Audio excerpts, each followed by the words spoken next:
स्मरण में रहे आपके। कई माताएं कह देती हैं, गुरुजी जब हम पार्थिव शिवलिंग बनाते हैं तो वो पूजन करने का जब समय आता है तो उसमें दरार पड़ जाती है। बोलो री जी हाँ, सही है कि गलत है? जब हम पूजन करने का समय होता है तो उसमें दरार पड़ जाती है। कारण क्या होता है? किस कारण से उसमें दरार आ जाती है? उसमें आपने 3 चीजें नहीं मिलाई। मिट्टी तो आप लाए हो पर उसमें 3 चीजें नहीं मिला पाए। एक, पहले नंबर पर है माखन या गाय का घी या दूध।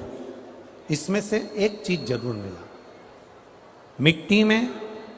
दूसरी, भस्म, थोड़ी सी भस्म यदि आपके पास में है। भस्म से मतलब होता है अलोना गोबर। अलोना गोबर जानना है आपने? यहाँ क्या बोलते हैं उसको? एक होता है गाय का गोबर जिसको हाथ से थापते हैं, थापा कंडा बन गया, वो नहीं।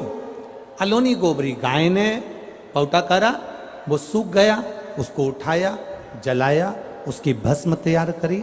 वो भस्म शिवजी पे समर्पित होने वाली वो भस्म उस मिट्टी के अंदर डाली जाए। अलोनी गोबरी की जो भस्म होती है, गाय जो पोटा करती है और वो गाय का जो गोबर होता है वो सूख जाता है। सूखने के बाद जो उसकी भस्म होती है वो भस्म बड़ी काम की होती है। उसको जब जलाते हैं और जलाकर उसकी भस्म बनाते हैं तो वो बड़ी काम की रहती है, बहुत काम। हम तो यहां तक कहेंगे, जिस नारी के बच्चादानी के अंदर अगर गर्भ में गांठ हो गई है या बच्चादानी के अंतर्गत कोई भी परेशानी उसके जीवन में आ गई है कि डॉक्टर बोल रहा है कि आपकी ये ऑपरेशन कराना ही पड़ेगा, तो हम इस निवेदन को जरूर करना चाहेंगे कि प्रयास करिएगा। देसी गाय जब गोबर करे, पोटा करे और वो सूख जाए, वो सूखा हुआ जो गोबर का पोटा रहे सूखा हुआ, उसको जलाकर उसकी भस्म तैयार कर कर देवादिदेव महादेव को समर्पित कर कर उसको उठाकर डिब्बी में रख लीजिए। एक डब्बी में उसको रख और उस भस्म को सोमवार के दिन से लेकर 7 दिन तक लगातार थोड़ा थोड़ा सा उस भस्म को अपने उदर पर त्रिपुंड का भाव, उस भस्म से त्रिपुंड का भाव कि मेरा महादेव मेरे गर्भ की रक्षा करेगा, त्रिपुंड का भाव, और उसी भस्म को मुख में थोड़ा सा लेकर देवादिदेव महादेव के चढ़े हुए जल का आचमन करिए।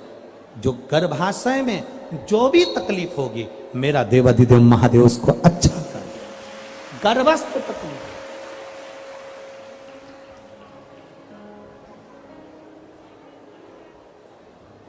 तेरी कृपा बिना एक मान लो आप त्रिपुंड का भाव भी नहीं रख सकते, उदर के ऊपर त्रिपुंड भी नहीं बना सकते, तो केवल भस्म को लेपन ही आप गर्भाशय पर अगर करेंगे तो बाबा उस पर भी कृपा करता है। ऐसा नहीं, शिव तत्व है। क्या वो मिट्टी का शिवलिंग बेकार नहीं हुआ होगा? हम जब पार्थिव शिवलिंग का निर्माण करते हैं तब उस समय उसमें हम बहुत से पदार्थ डाल देते हैं।